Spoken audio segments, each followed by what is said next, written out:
And this shooting in Texas does come the very same day that President Biden has ordered a half dozen executive orders addressing gun violence in America. The president's new steps include a move to crack down on what's known as ghost guns, homemade firearms that lack serial numbers that are used to trace them and are often purchased without any kind of background check. Biden says he also wants tighter restrictions on pistols modified with the kind of arm brace allegedly used by the shooter who killed 10 people last month at a supermarket in Boulder, Colorado. My job, the job of any president, is to protect the American people. Whether Congress acts or not, I'm going to use all the resources at my disposal as president to keep the American people safe from gun violence. The president also called on expanded background checks at gun shows, a renewed ban on assault weapons, and a move to make gun manufacturers liable. NewsNation's Joe Khalil is joining us live from Washington, D.C. with more on how the president's orders impact state and local governments. Joe.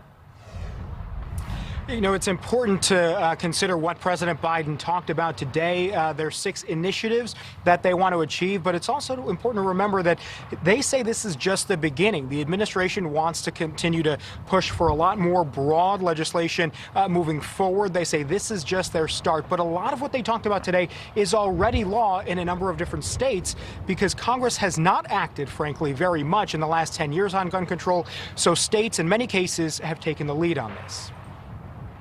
They're homemade, difficult to trace, and not exactly hard to come by. I'm going to teach y'all how to build a ghost gun. This is one of hundreds of how-to videos found online, a tutorial on ghost guns. AKA the Glock, AKA the fake Glock. The homemade, yet lethal, weapons are a major focus of today's executive actions. The Biden administration directed the Department of Justice to find a way to take them out of circulation. They are being made and sold without serial numbers and sold without background checks.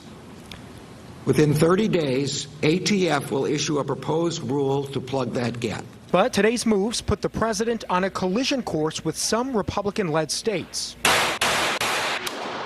In Iowa and South Carolina, gun owners will likely no longer need a permit to carry a concealed gun. And in Arizona, Governor Doug Ducey signed a law to preempt whatever executive action comes out of the White House. We're going to protect the Second Amendment rights in Arizona. The law that I signed was a proactive law that would preclude any unconstitutional changes. But with Congress often unable to act in the wake of horrific crimes, including the recent mass shootings in Colorado and Georgia, other states aren't waiting for the federal government to tighten their gun laws. Virginia became the 19th state to pass its own red flag laws last year, which allow people to flag law enforcement to individuals who exhibit signs of violence or instability and have their guns temporarily taken away. In February, Maryland expanded background checks for all gun sales and transfers. Yvette Lewis helped lead that push. This should be very simple. The majority of the American people are in favor of these common sense measures.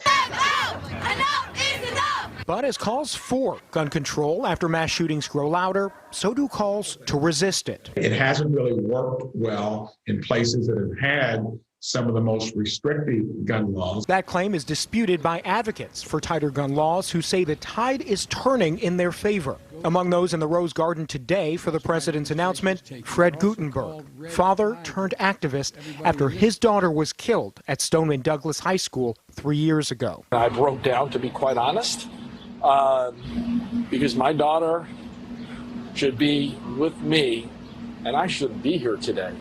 But here we are, and today was the start of something different in this country. Now, usually in the wake of some of these mass shootings, that's when we see pushes to try to get more restrictive gun laws passed. But just the other side of that coin, it's the same period when we also see states try to make some of the gun laws more lax. In fact, we referenced in South Carolina a bill that would, essentially allow more people to carry without permits. That passed the South Carolina House just yesterday, and just today, the Tennessee governor signed a law that is going to allow most adults to be able to get a gun without background checks. So it sort of does work both ways. Those laws may be in contention if Congress eventually takes up a universal background check law, which they've said they've wanted to do, but so far we've not seen it. Reporting live tonight in the nation's capital, Joe Khalil, News Nation.